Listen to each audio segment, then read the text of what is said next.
Okay, you've got your Visual Basic environment set up. You're now ready to start programming. Well, not yet. Basically, there's 3 steps when you create a Visual Basic application. The first step is always create the user interface. The second step is to set properties. And then the third step is actually to write the code. Now, you'll want to make sure you do this in this order, and you'll have a lot less problems as you create your application. Well, let's go in and look at a sample app that we're going to build, and then we'll actually start building it.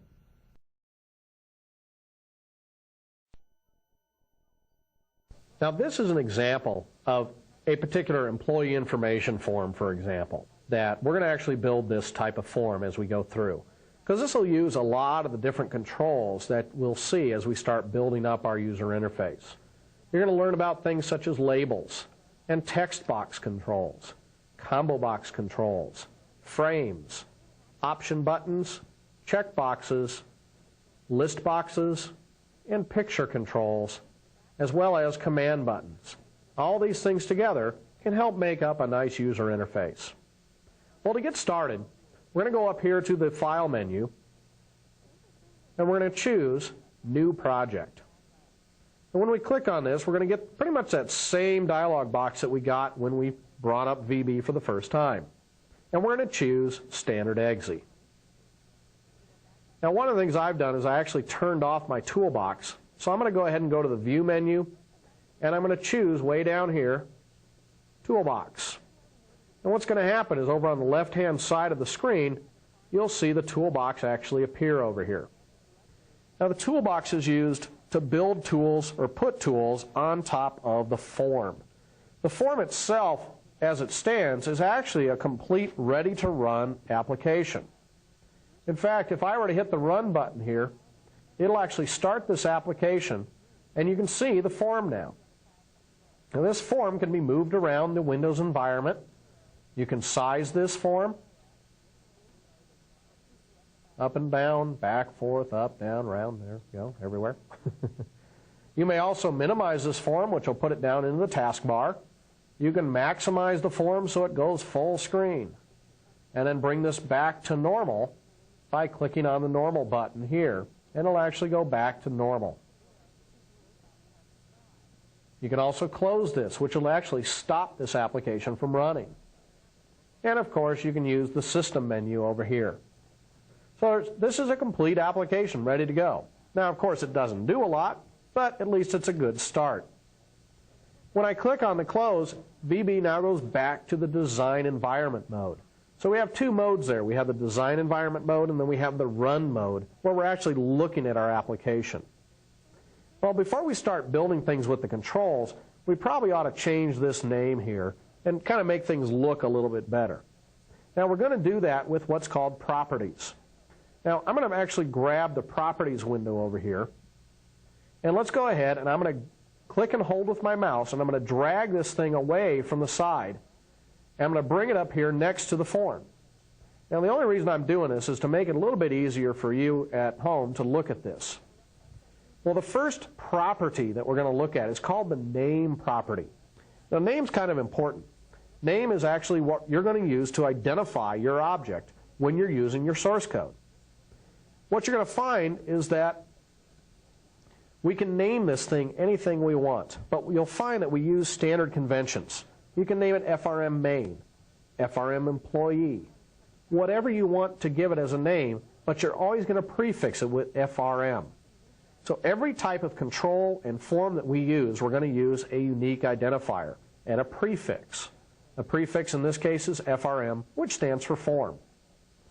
So these properties, now these properties are kind of a weird concept, but they are the things that actually control the appearance or the behavior of a particular form. For example, the back color property. The back color property on a form allows you to select a different color. So you can choose one of the system built-in colors if you want, like choose highlight, and you can see that the form's background color has now changed. Or you can go back to the inactive border color. Whatever you want, you can choose from this menu. Another property is called the border style property. Remember how I was able to size this form at runtime? Well, you can actually make the border style fixed single.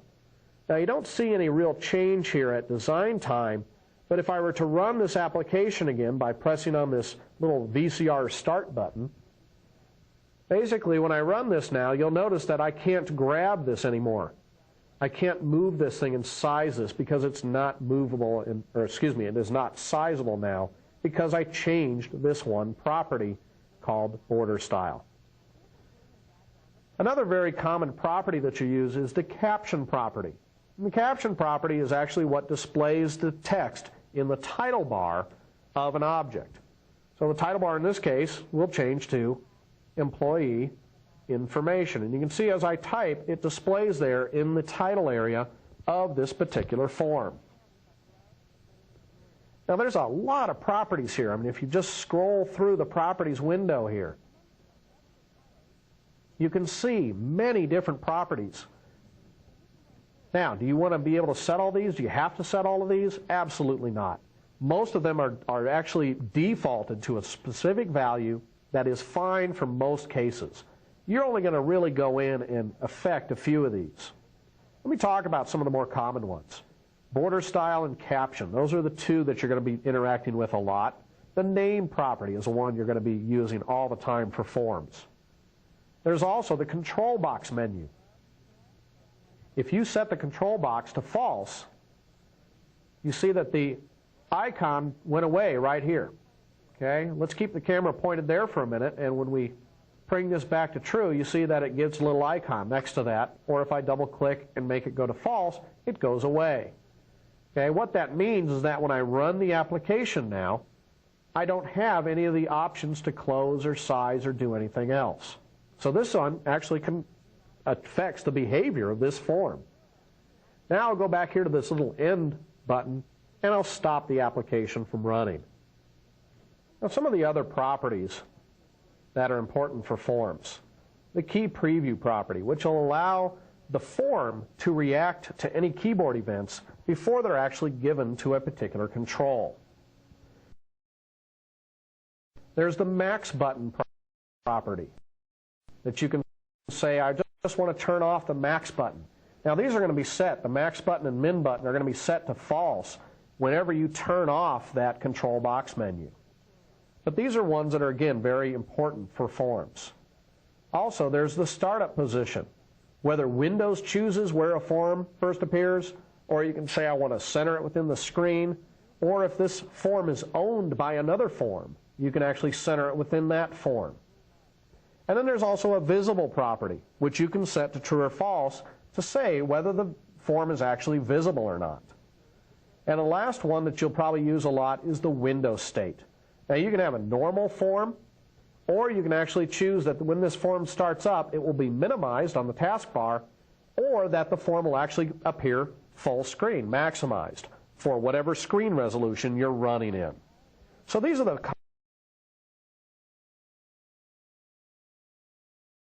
forms. And forms, like I said, are the main building block. Let's now talk about what we put on those building blocks to create the user interface. And these are called controls. Let's look at all the controls individually that are part of the standard toolbox in Visual Basic.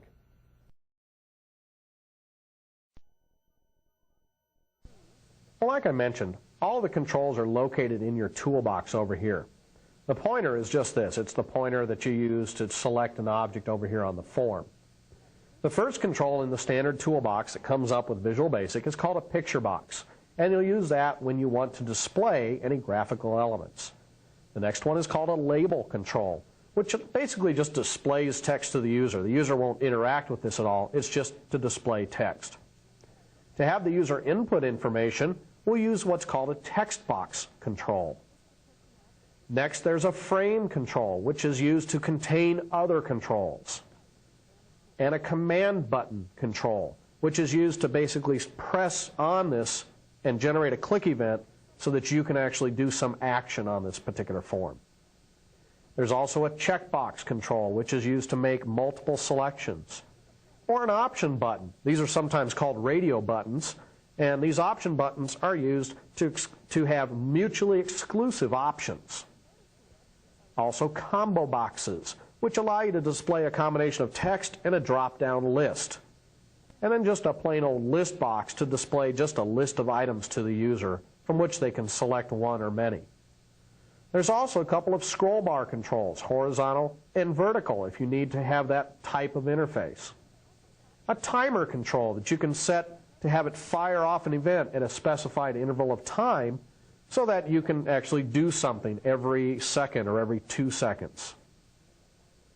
There's a drive list box, a directory list box, and a file list box that actually work together to create something like you would see as a file open dialog box.